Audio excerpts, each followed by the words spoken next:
Welcome to the midnight tide, where shadows whisper, darkness hides. We're diving deep into the unknown, on a journey you're not alone.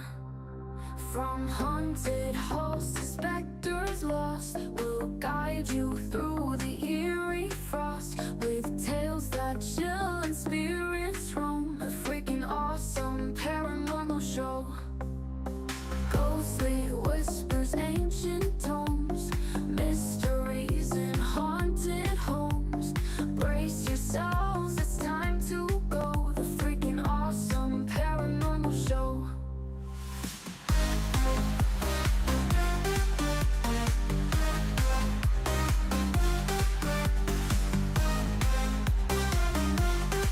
The freaking awesome paranormal show. Ghostly whispers, ancient tomes, mysteries in haunted homes. Brace yourselves, it's time to go. The freaking awesome paranormal show.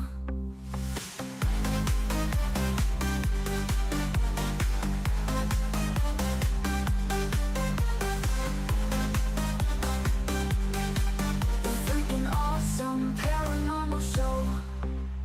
Welcome to the midnight tide, where shadows whisper, darkness hides. We're diving deep into the unknown, on a journey you're not alone.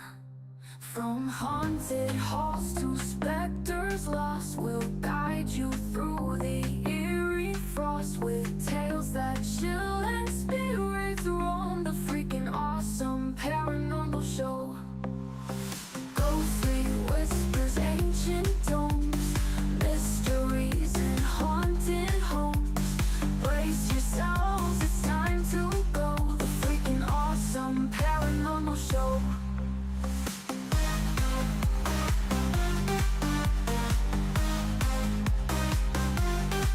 The freaking awesome paranormal show.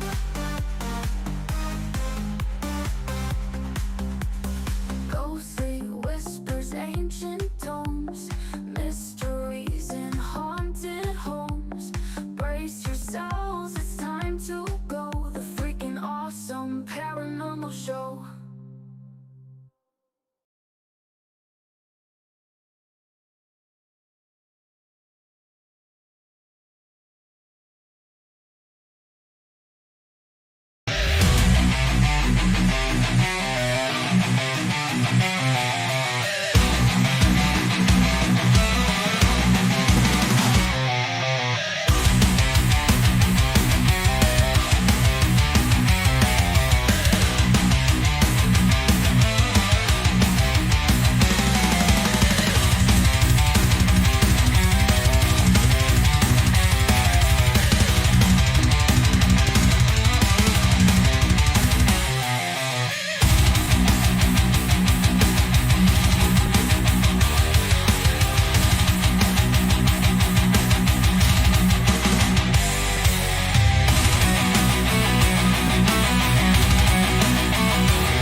The engine is starting up. For launch. GC, go. Guidance, go. Fido, go. Prop, go. GNC, go. Max, go. Eagle, go. Ecom, go. Pending final steps. The cabin link check. 3, 2, 1.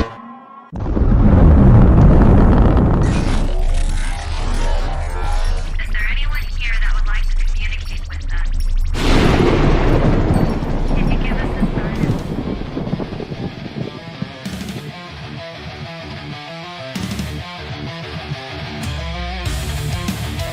Welcome to the R.I.F.T Nation Network, the RNN, putting a slide in your glide and a dip in your hip. Welcome to the mothership, the home of the travelers of the universe. With shows throughout the week, you can find us at Instagram, Twitch, Facebook, YouTube, Spotify, and more. Everything you could want, everything you can need right here, right now. From the paranormal to the supernatural. From comedy to the spiritual. And now, your featured show. Shall we begin?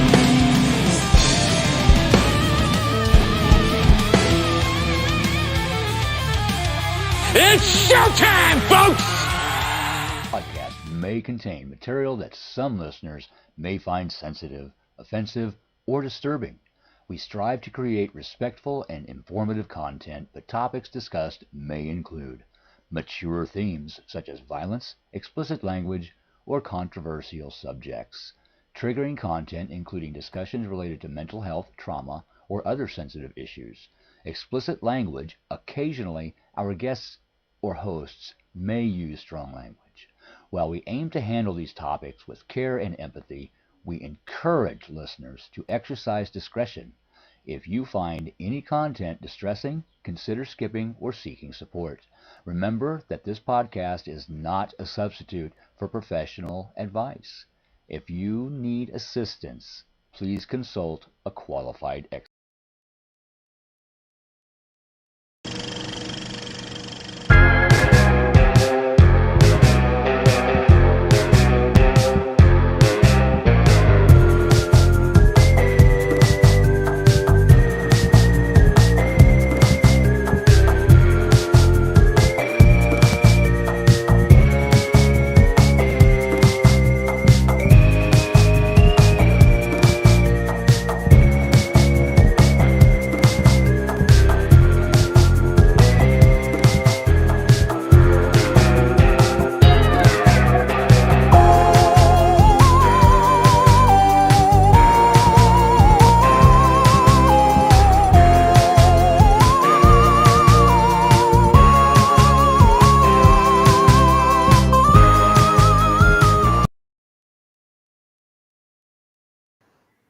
What is up, all you freaks out there? This is Ryan. And this is Rhonda.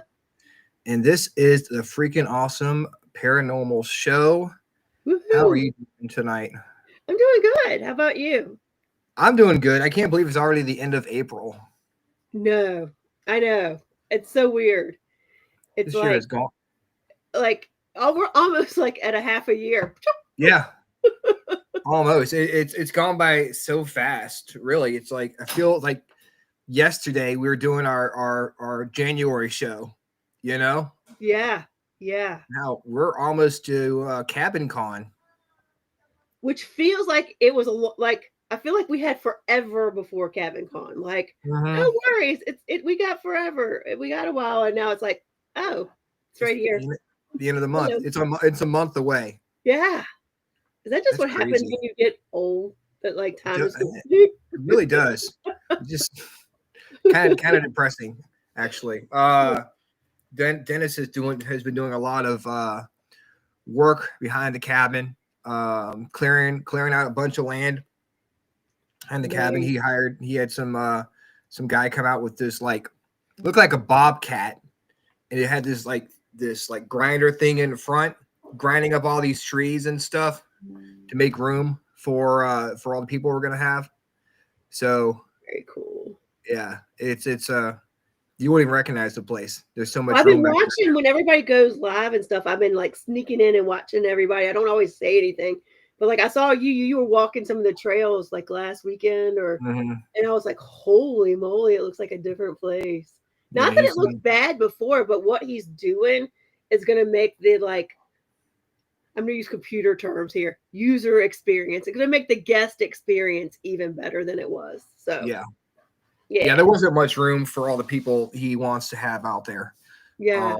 So I think it's what he's doing is really going to help if you in the long run, but also with the Paracon in the short term. With the Paracon we have coming up here at the end of the month. Yeah. And if anyone in chat is interested in coming to Cabin Con 2025, that is May 30th through June 1st. It's going to be a weekend to remember. Yes, weekend to remember. They had a good turnout at EnigmaCon last weekend. I saw that. It looked like they had a really good time out there. Some of the pictures were amazing. Mm-hmm. Setup was awesome. They had I guess they had the dinner before. Yeah. The night before this, that Friday night, they had that dinner, and they turned into like the swamp area. I don't know where they did it or how they did it, but it's pretty amazing. Yeah. Stuff they were able to accomplish at that Paracon for sure. I know Dennis had a table set up. The cabin on 360 had a table set up, and I think he made some good contacts out there. Good. I mean, I just feel like Cabin Con is going to happen, and that day everybody's going to be asking him when's the next one. Yeah, I hope so. Like it's going to be such a huge family reunion. It's going to be wild. Yeah, I mean, I really hope so because I know he's put a lot of work into it, so it kind of has to do good. Because he's got a lot of help, a lot of cool people helping out with all the advertising and stuff like that, and all the sponsorships. He's getting food trucks to come out. He's really putting a lot into it, which we will find out about next week. Yes. We have Mr. Dennis Eslock on the show to talk about said Cabin Con, which is going to be a lot of fun. And we will have Helena King with us next week because she is not feeling good. Yeah, and I hope she feels better soon. Well, she says she went to the hospital. All right. But I know that it is National Zipper Day. And I'm thinking she probably was zipping things too hard up and down all day long, and she just got tired. That had to be what it was. Yeah. It had to be. Celebrating. All hail the zipper. Yes. It exists. I mean, and I can't blame her because it is National Zipper Day, and it's in Virginia, Mr. Saunders. Yes. What's up, Kevin? And I hope you guys are enjoying National Zipper Day. Today is National Zipper Day, and I know what you're thinking. Why would you schedule a paranormal podcast on National Zipper Day? Yeah. We should be talking to the president of the Zipper Club. Yeah. And I tried to find the president of the Zipper Club, but it's obviously on this day they're too busy to talk to us. He's got big things. Big things he's out there doing. Yes. So, if you're looking for Zipper Talk, the freaking awesome Zipper Show, Faz, that's a different show. That's not us. That's a different show. Yeah. The Zipper podcast. So yes, happy National Zipper Day. Really not much going on. This is a time of year where it's just kind of like really nothing too exciting about nothing. No. I think it's like everything's quiet, and then everybody, especially that have kids, they're at we got 2 weeks left. Can it be over already? Oh my gosh. Everybody's done with school drop-offs, done with homework. The kids are done going to school. We're all just kind of anticipating and waiting for summer at this point. It's it's the eye before the storm. Where's freedom? Freedom's right there. We can see it. I mean, I don't have any. Freedom for somebody else. I'll try this summer. I'm gonna try to be living life a little more this summer.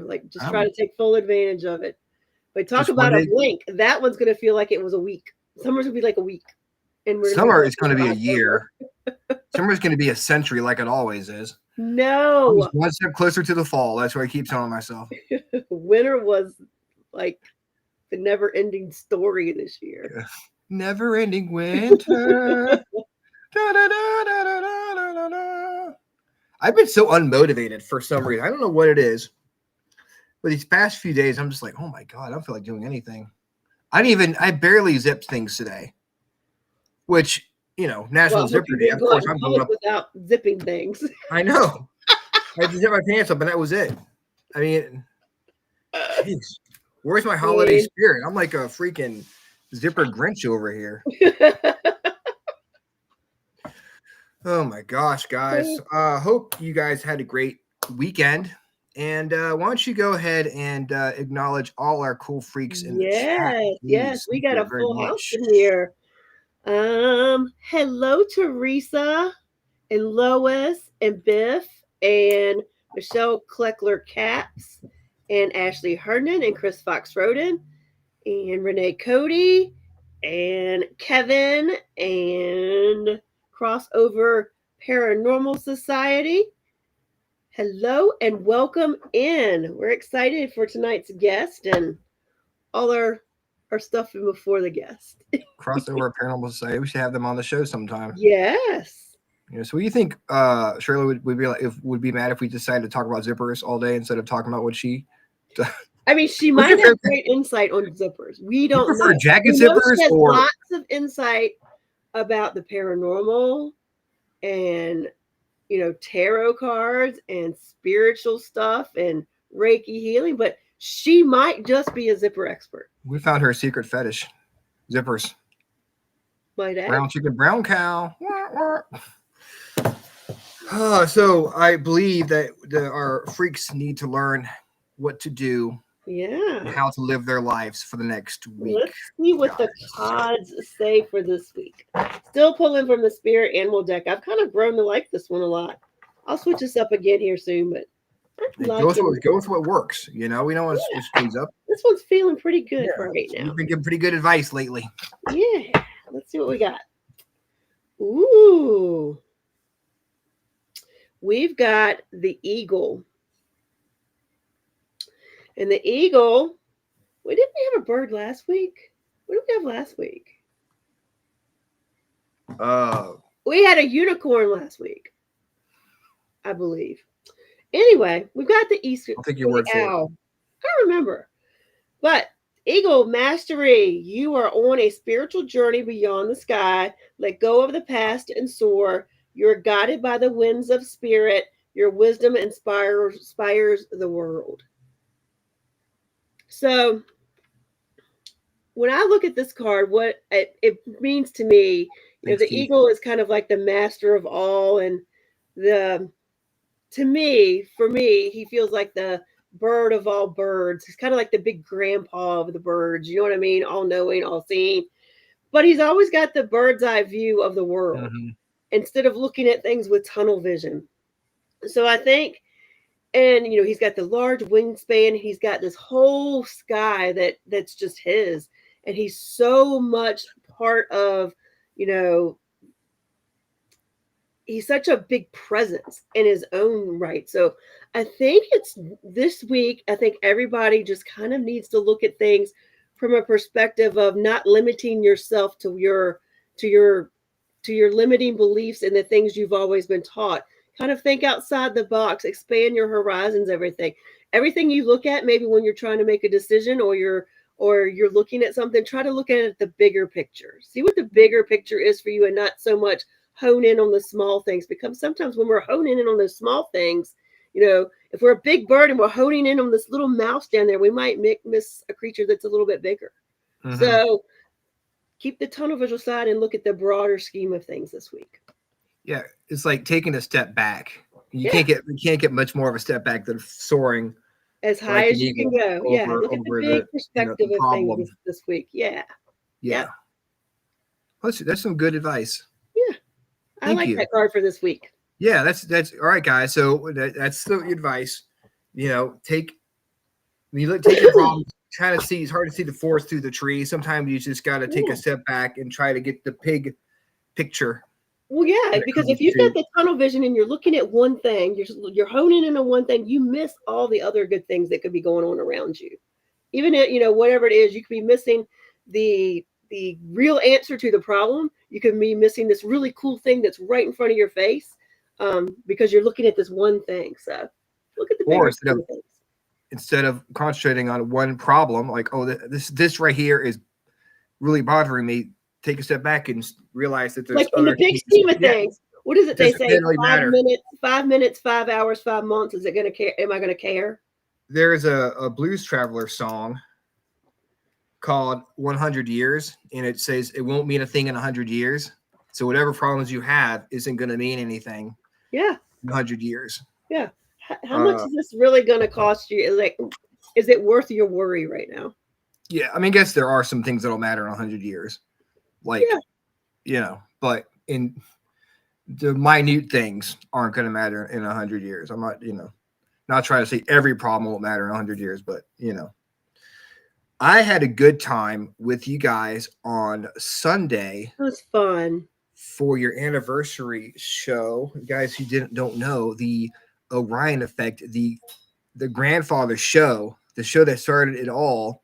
The eagle of the eagle. Yes, the eagle of the the grandpa sitting on. We're all gathered around the grandpa in his rocking chair. That's the Orion Effect. They had their 8-year anniversary show on Sunday, and I was lucky enough to be able to join that show. And again, congratulations to you guys. Thank you. Fly like an eagle, like Steve Miller says. That's right. That's right. That's right. And if you take a different approach to it, like the eagle, then your problems may not seem that bad. That's right.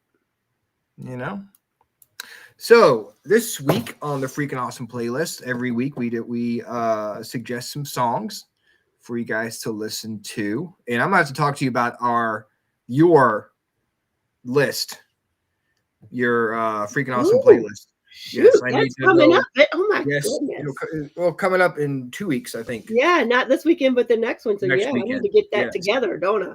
Yes, I mean too. I'm just thinking of which are the categories that were. Is it we choose them or is it chosen for us? No, in the 90s, for each one of us, each one of us has to pick.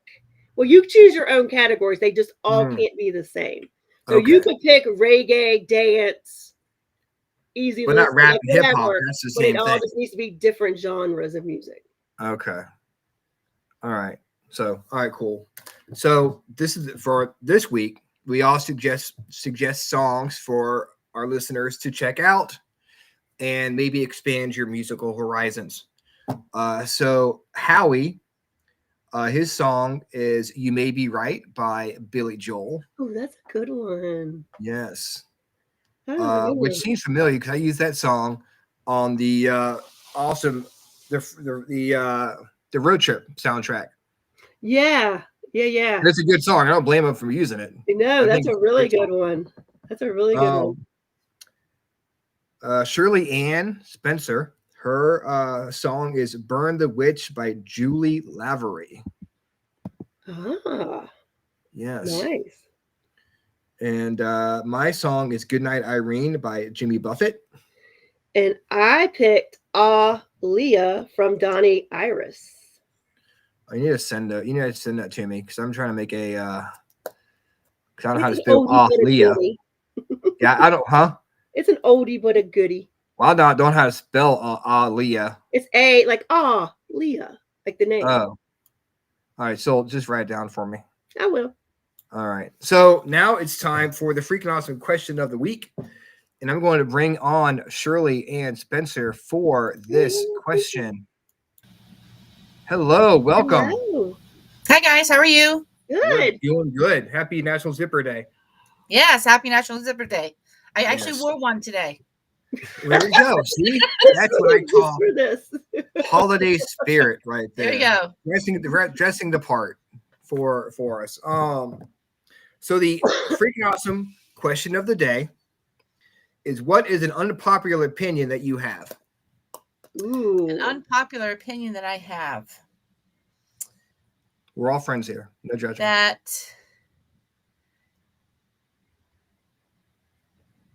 well, it's not really. Well, I'm a witch. I'm pagan, and something that has kind of gotten lost in this old new age stuff that's happened over the last decade or so is that being pagan, being a witch, is by itself a political action, and is necessarily so. Okay. So, because we are some of the original oppressed, and so we must be the ones to stand up for others, because we need them to be there to stand up for us. It's a National Zipper Day there, Keith. So happy National Zipper Day. Happy National Zipper Day. And you know that makes sense because of like going back to when like the witch trials, and even before then, like in England, there was so much strife when it comes to being a witch and being a woman. Millions of women were destroyed, were killed, and they were accused of being witches regardless. Yep. Mainly because they were women and they were people women. didn't like them. They were women, and that we were the original healers. You know, the word witch comes from wise woman, and it would be someone who would be out in the woods knowing how to use the plants as medicine. So we would cure your child, and then suddenly your child is cured, and she must be a witch, kill her. You know, so it's misunderstanding, and it just continued for generations. And if you don't, then you'll be like, well, why did she help my child? Damned if you do, damned if you don't type of thing. Yes, and we're back exactly in the same spot today. We're damned if you do, damned if you don't. So it doesn't change. We'll get back to the witch conversation. But I want to hear Rhonda's unpopular opinion. Gosh, I don't even know. You had a hard one on a Tuesday. Let me think. I know it's National Zipper Day too. You know, so I know how you'd be distracted. I don't know. This one's not an extremely good one, but a lot of people don't agree with it. But I don't think any of us as humans need cow's milk. This is my opinion. I don't think it's unnecessary. They don't drink it in other countries. True. Why we drink it? I mean, it's not really necessary, you know. I guess. Not to live. I guess. I don't know if it has any kind of benefits to it. Yeah. Or what? I guess it does. Well, actually, our bodies did not evolve to be able to drink cow's milk. Cow's milk is an inflammatory. And the reason why in this country we eat and drink a lot of things is because that's what the Department of Agriculture wanted us to do, because that's what they needed to sell. That's where the food pyramid came from. But I mean, some people will, swear to it but I just, once I read some articles on it, I was kind of like, I just don't agree with that. I don't think that's true. There's a lot that they don't want us to know about the stuff we put in our bodies that make us feel the way we do. Yeah. And, that's why it's so expensive to eat well. But you go to McDonald's and buy a hamburger and French fries for $2.50 or something like that. So, funny you said, Shirleyann, that it's an inflammatory, because this weekend I was sick and I had a really scratchy, hurting throat, and I literally ate ice cream for dinner because it felt good, but it made my congestion worse. Worse, yes, it does. It makes mucus in the body. It made my congestion much worse. Yeah. When I was young, I had an allergy to milk. It gave me a sore throat all the time, and so, and actually, but however, if I crossed the border into Canada to visit my family, I could drink milk all day long, no issues. Come back to the States, and I was allergic to the milk and the eggs and the strawberries. North of the border, it was I've heard not. that. I've heard. I have a friend, and she says when she goes abroad, she had like the food here. A lot of food here hurts her stomach. Yes. Like if she eats pizza here, it hurts her stomach. If she goes to abroad and eats pizza, it does not bother her stomach at all. Yes. So it's got to be stuff in our food. Was talking to Helena King and about bread, and she's saying bread and stuff like that goes bad in like a week, and we have bread sitting on our shelves that stays good for like a month because of all the preservatives that are in it. So I'm gonna throw this out there. My unpopular opinion: I don't think Star Wars is that great. Thank you. Oh my Saying. heavens. I like it, but it's not that great. I agree. It's not. It is not. It is not as good. It's okay, you know. But I don't see why people. I know you guys have a Star Wars show coming up on Sunday, but I don't. I just struggling with that. Show. Yes. I'm like, oh, this is pretty good. I guess okay. I guess, but no, I can't sit there and like watch it all. I haven't seen Star Wars in years. Yeah. And I'm perfectly okay with it. I mean, I get why people. I think with me, I don't love it, but I get why some people would. If that's your kind of thing, I can see where that would be really, really appealing to me. But like I'm sure some people don't like all my horror movies, but there we go. So yeah, it's to each his own. Just you know, it's just never really appealed to me that much. Yeah, but a lot of people do. Like when the new ones come out, man, they're itching to get those first tickets and. Kind of like Marvel and all of those movies as well. Those days are gone, though, man. I don't know. I don't know if the days where we could stand outside a movie theater for like an hour trying to get in to see a movie will ever come back. Because I've done that before. I'm not ashamed to say I stood in line for an hour to go see like Harry Potter and the Order of the Phoenix. I stopped short of wearing a cloak and holding a magic wand. I didn't do that. I came close though, but I did not do that. But I just don't know if those days are gonna be back, or like when you used to have midnight drops of books or something with their bookstore would stay open until midnight or open up at midnight for the new edition of, for me, Harry Potter or Hunger Games or whatever people were reading. I just don't if that's even a thing anymore, you know? Yeah. Everything is electronic now. Yeah, books, so you can like books just are almost it. passe. Yeah. Yeah, now you can get the books ahead of time and just know it's going to be downloaded on your device the day it comes out, and it's just there. Now books are retro. Very. But I still love them. Me too. It's good to have something in your hand. Yes, I like to have regular and the smell and just having the regular book. Yeah. And knowing that it's a piece of dead wood that is cut really thin and you're holding it in your hand and someone's idea that's printed upon it, that's like the ghost of their ideas. Books are alive. They are. The thought of them, the thought that goes into them, the fact that it comes from a living thing. Yeah. You know, and if you got your tablet, swipe it. It's not the same. Tangible like it was. So Shirleyann, we met you at the Fleetwood Paracon. Yes.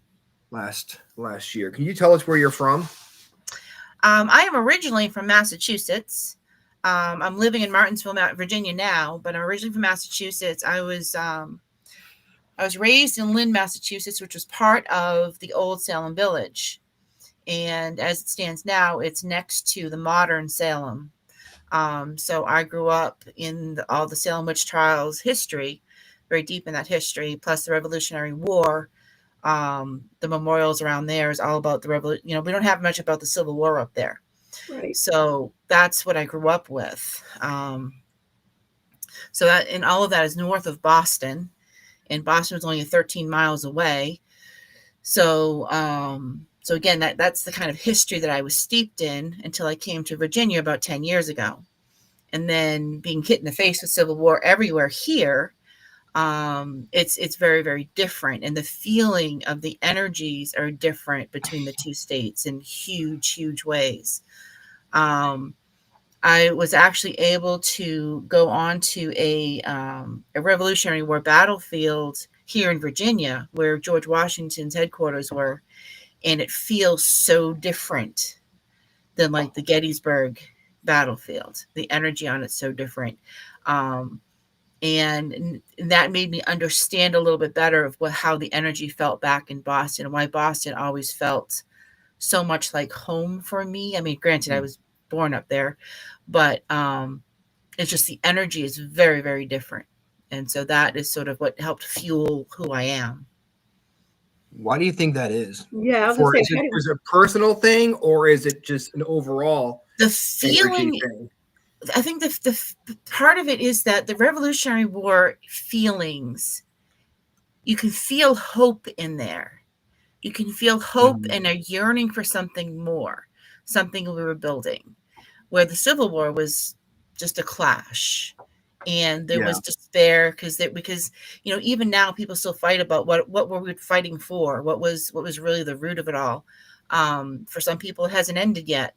So on these battlefields down here, it feels more like they're still fighting, they're still dying, they're still in pain.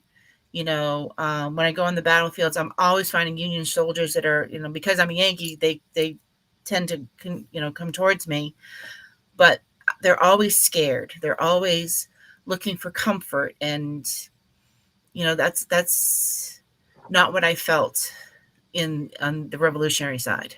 so that energy you feel as far as like the Civil War battlefields and that angst and stuff that you feel with that, how does that compare with what you feel up in Massachusetts around where the Salem witch trials were? Is that energy very similar or different as well? It's different again. Because so the actual, the hangings that did happen in the Salem witch trials actually happened in Danvers, because the old Salem village is a very large area, right? So one of the places that I did spend a lot of time in Salem itself was the old burying ground. And when you walk into that graveyard, it's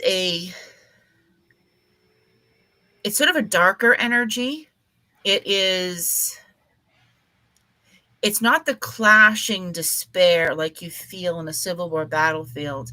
The feeling you feel there is more of,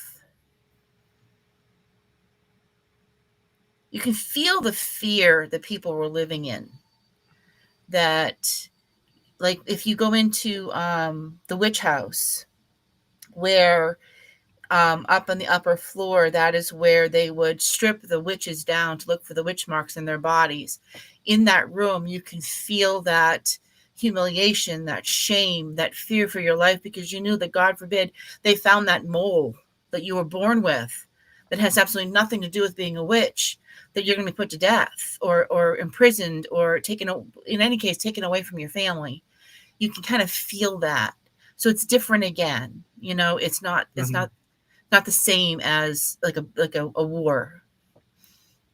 So when you go to the Civil War battlefields, they're still fighting, because we get stuff at the cabin all the time, like bullets flying and musket fire, not really bullets flying, ghost bullets. So I guess it's melee, musket fire and cannon fire. When you go to a revolutionary, are they more at like peace, or as they're far milling, they're like milling around. They're like constantly preparing. And even if they're preparing for battle, there's not that, it's not like they're ducking, it's, they're getting things ready. They're getting excited. It's almost like they're going, not quite going to a party, but they're going to do what they yearn for, what they need to do. It's not being done to them. They have some command of what's happening. So more like it's because there was a camaraderie of this is all for us, rather than the camaraderie of us against you. And right, it wasn't brother against brother. It was right. It was trying to get the redcoats out. Yeah. Do you think the witches in Salem will ever know peace? I certainly hope so. I know that they have done a lot in Salem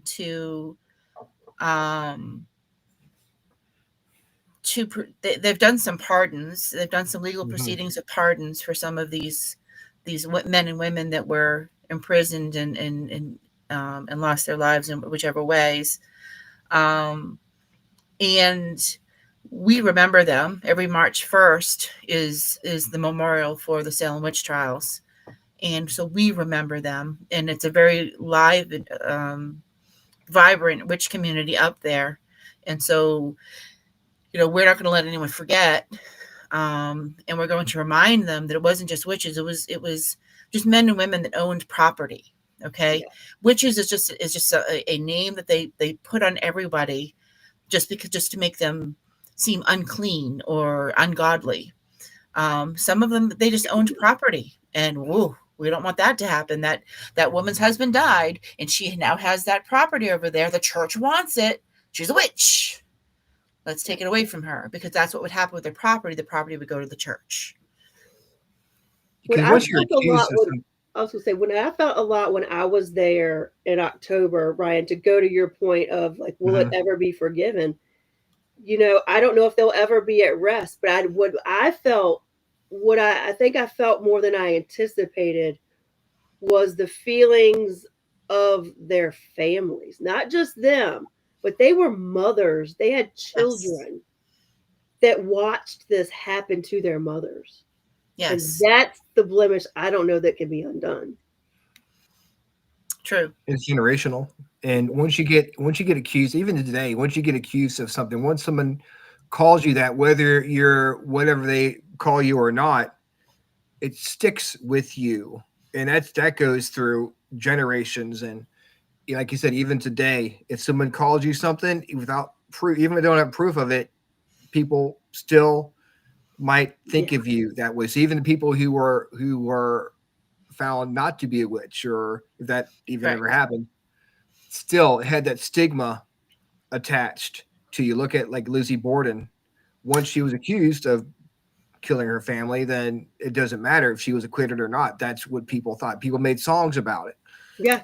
It's more sensational. It's more sensational to allow that person to continue to be vilified. Mm-hmm. Especially if you don't have anyone else to blame for it, And here we are in this day and age with the same kind of problems.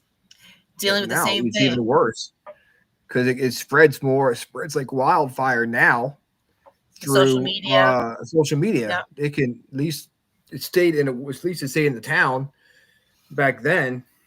Now it's like you watch what you do, because you don't want to piss somebody off and have someone say something and it just go like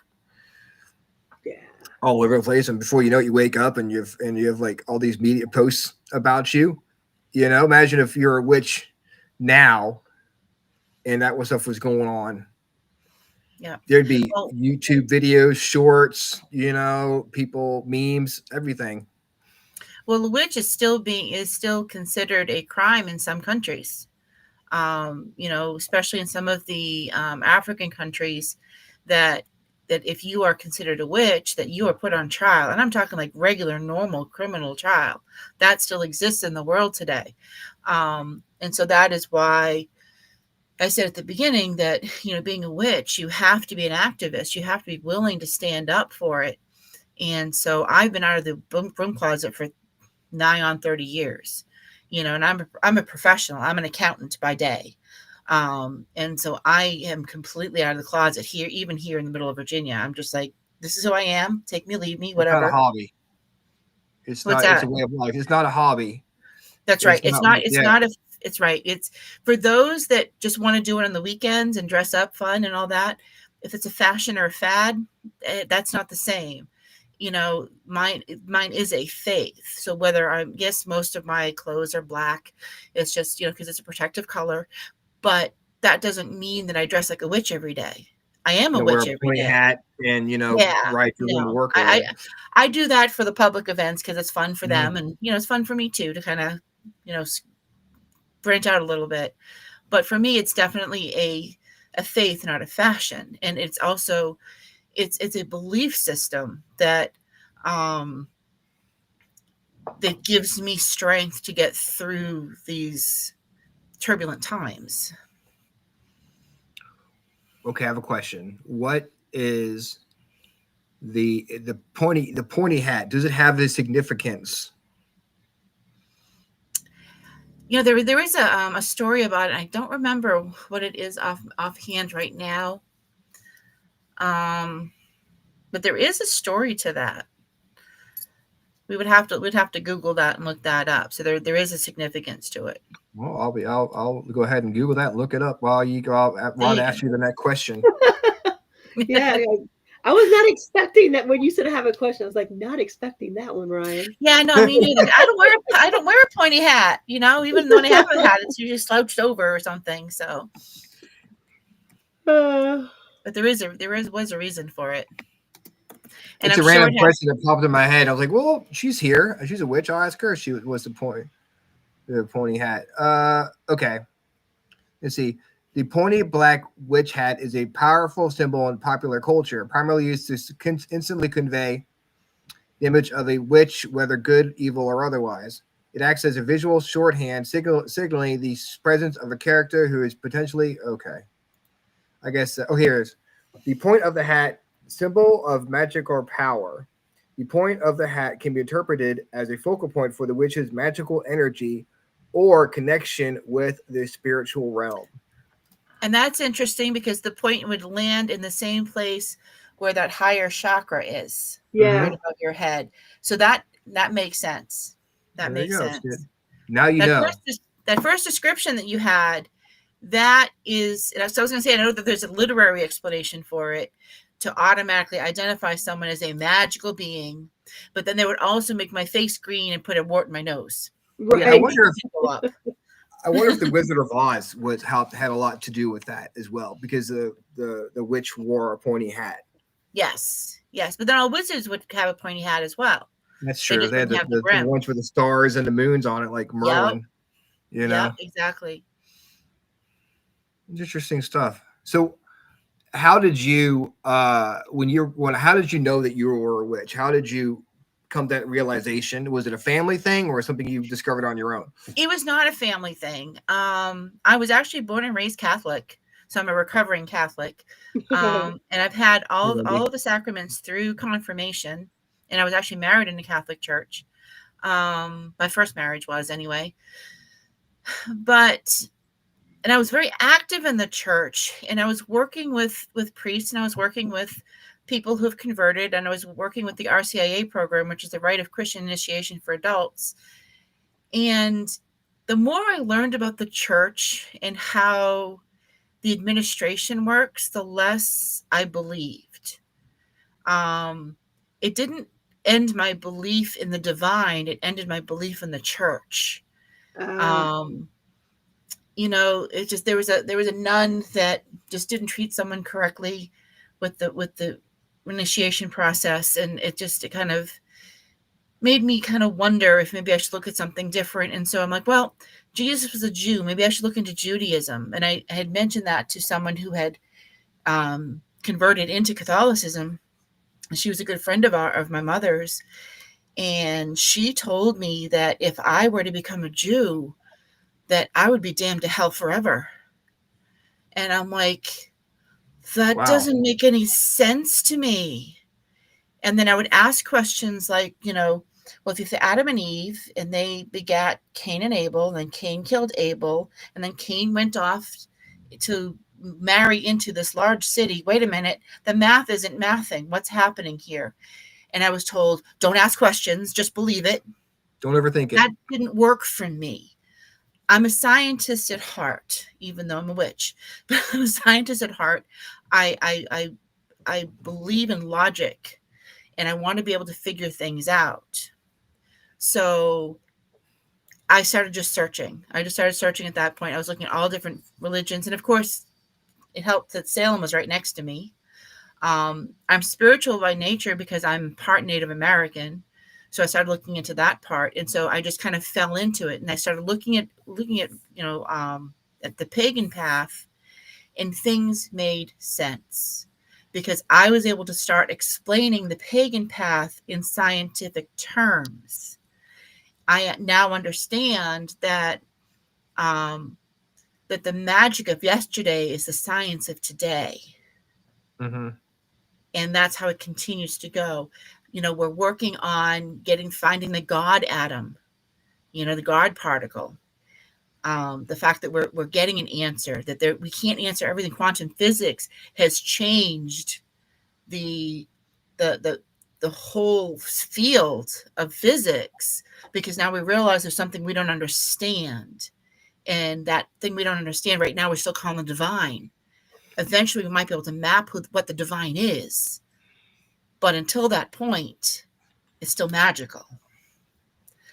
But also physics tells me that my mere watching an experiment puts enough pressure on that experiment to change the outcome, which means that my will impressed upon the world can change the outcome. Is that not magic by its very definition? Correct. Yeah, I mean, it's physics. But even like as far as energy, putting out positive energy can affect people around you, and so can negative energy. If you're mad at something, and even if you don't say anything, people are still affected by it, by your energy. And yeah, it's religion is tough because it gives so many people hope, and but it's also something where it's like, if you think about it too much, you start to ask questions, and they don't like that. Yeah, no. Yeah, you can believe in something. You don't have to believe in exactly what people say, right? But as long as you believe in something, exactly, it definitely helps. And that's how I feel. I don't care well, it's not that I don't care, but it doesn't concern me what you believe in. But as a human, we need to believe in something. So whatever your faith path is, believe in it with your whole heart. And if there's anything that I can do that I can help you become closer to your idea of divinity, I'm there for you. I'm there for you. Because that's how I serve the divinity for me, is by bringing everyone closer to it, because I think it's all the same. I'm sort of an omnist. Mm-hmm. That I believe it's all the same divine, whatever source, whatever it is. Yes, but we just interpret it differently. Yeah, I'm that way too. I think more and more people, and I don't know if you agree, I think they're more and more, and maybe it's just our generations that are here now, is we question everything. I don't know if we were the rebels or whatever, but if you can't give me an answer other than that's how it is, just believe that, well, then I automatically don't believe it. Exactly. It's a Gen X thing, I think. Yeah. So I think you're seeing more people question it, and they know there's something, but I think everybody's kind of like there shouldn't be rules around that something.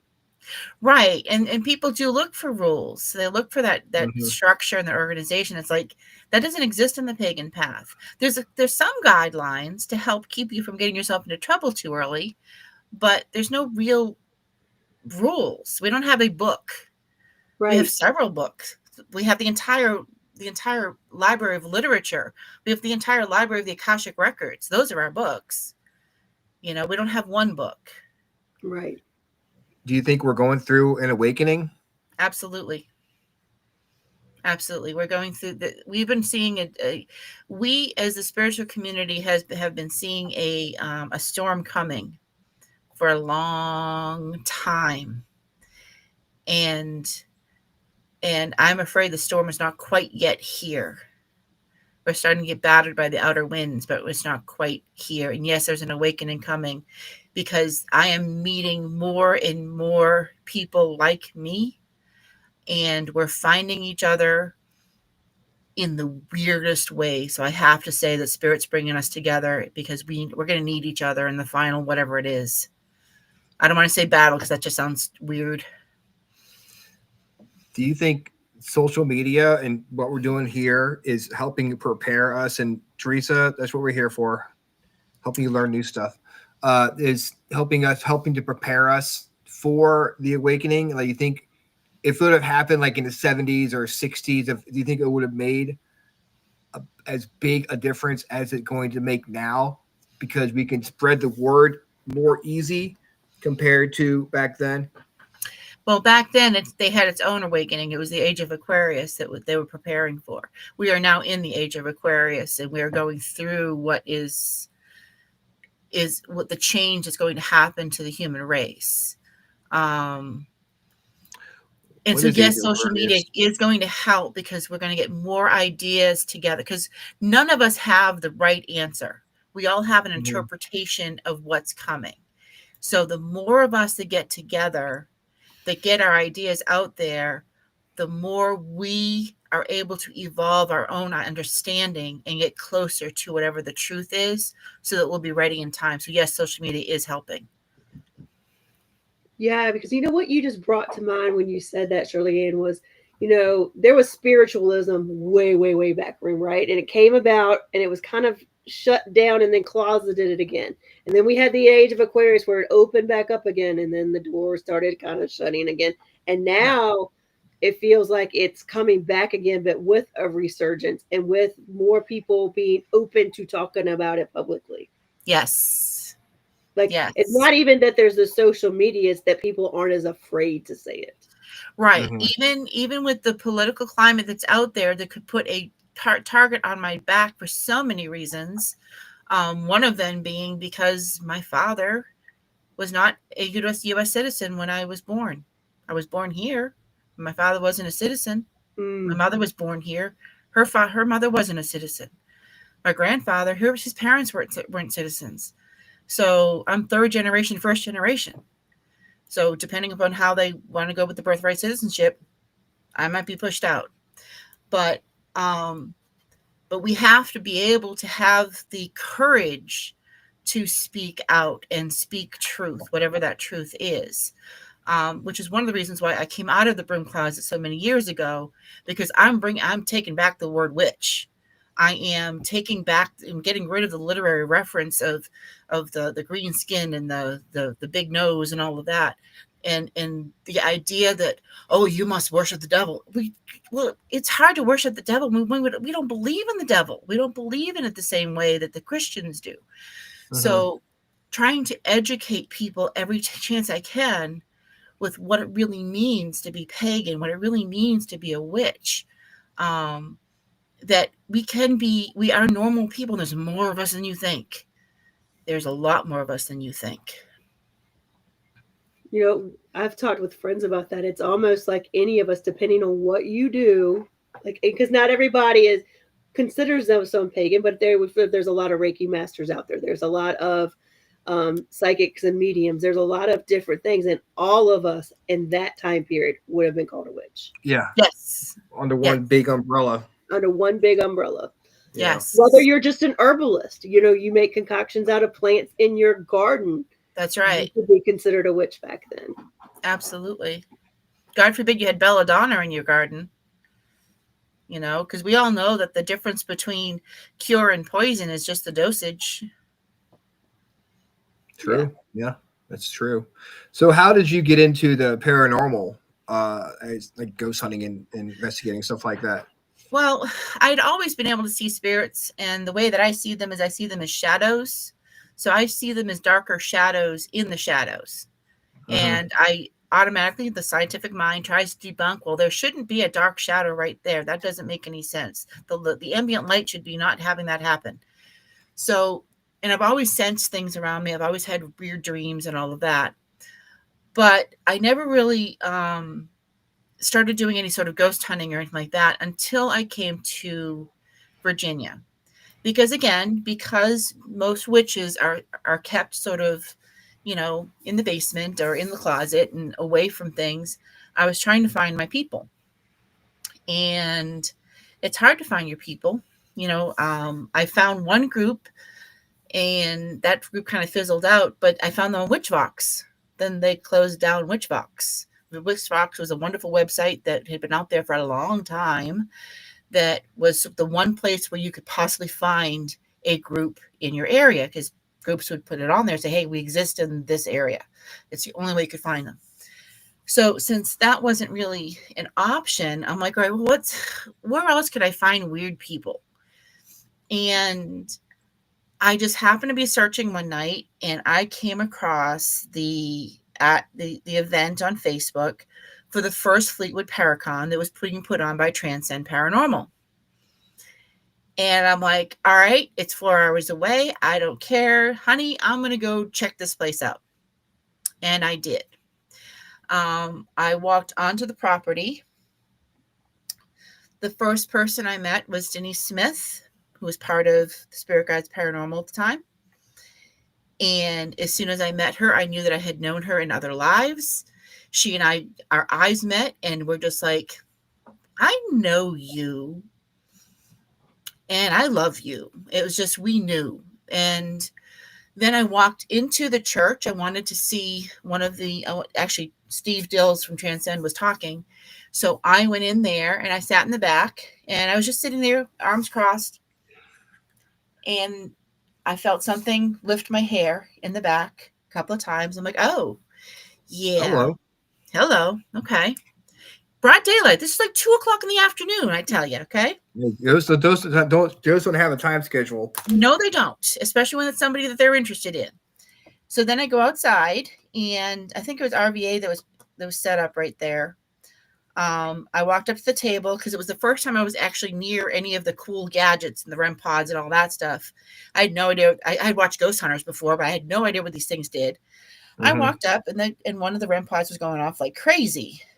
And it was one of the ones that is not sensitive to human stuff. And so I'm like, what does that do? And she's like, well, it's not supposed to be doing that.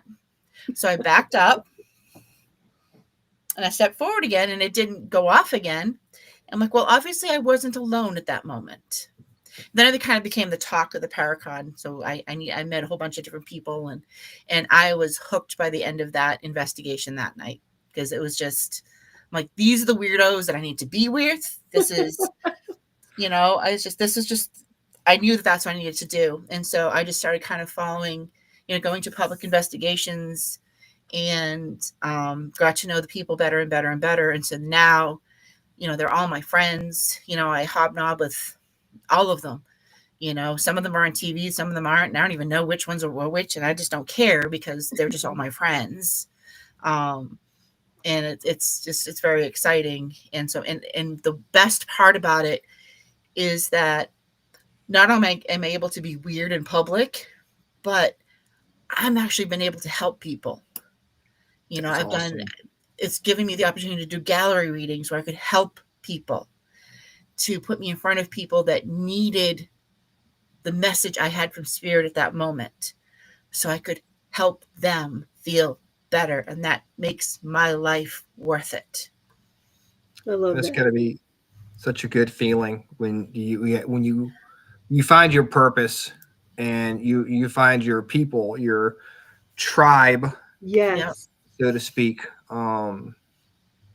It was nice meeting you last October, and I saw you were over there. We were over with the Spirit Guides table, right? Yeah. Donnie Parker is a good guy. That's awesome. You're going to be there this year? I am not. I'm not sure what I'm doing yet that weekend, but I will not be there. I'm only doing a few things this year. I'm just kind of taking, so not quite a break. I'm trying to kind of pay attention to my time and money, finances too, because it's a weird year, and I'm always 4 hours away from everything. Yeah. Because I'm only an hour and a half away from St. Albans, but I'm 4 hours away from everything else. So there's like this 4 hour window that I have to, no matter what I'm doing, it's always 4 hours away. So I have to think about hoteling and where I'm going to stay and who I'm going to stay with and all of that. So sometimes you got to take a step back and be like, all right, where do I really? Maybe not this year. Yeah.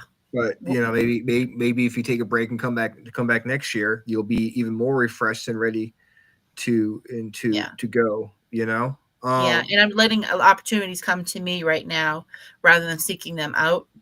So, because I want to see because of what's happening in the world right now. I want to let opportunities come to me and leave myself a little open for that.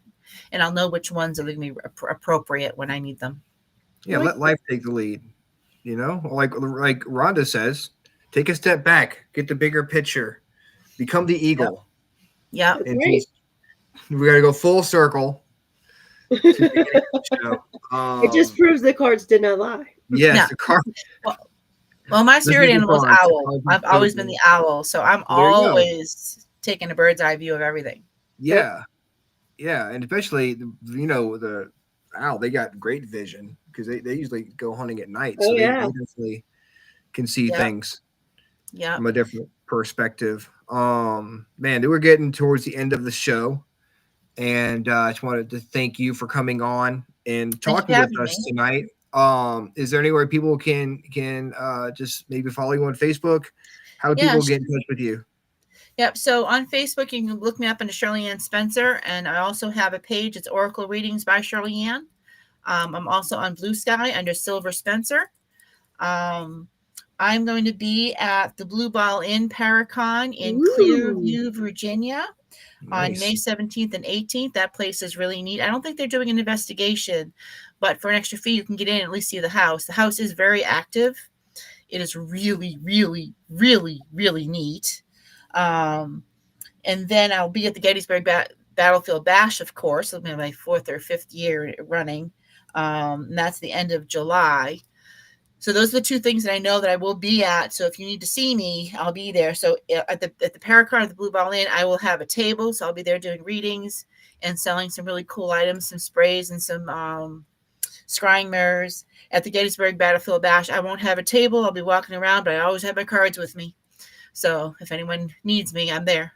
Awesome. Perfect. Well, thank you so much. Hopefully we'll run into each other sometime down the road. Sure we will. In the circle. We'll get together sometime, and I'll give you a big hug. Absolutely. I love those. Great. Awesome. Well, thank you so much, Shirleyann, for coming on and talking with us tonight. We really appreciate you, and you have a great night. You too. Thank you, guys. Thank you. Bye, everybody. Bye. Well, that was fun.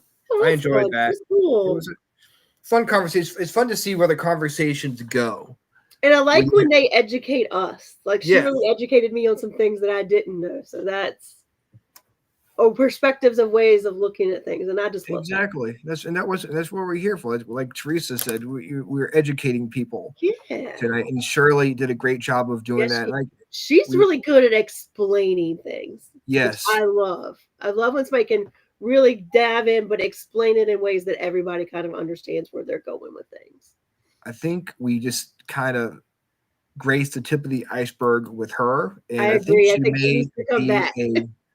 A repeat guest. Hopefully, she will want to come back on with us and join us again. Because I think we have some more stuff to talk about. Maybe we talk about getting her back on next year. Yeah. You know what?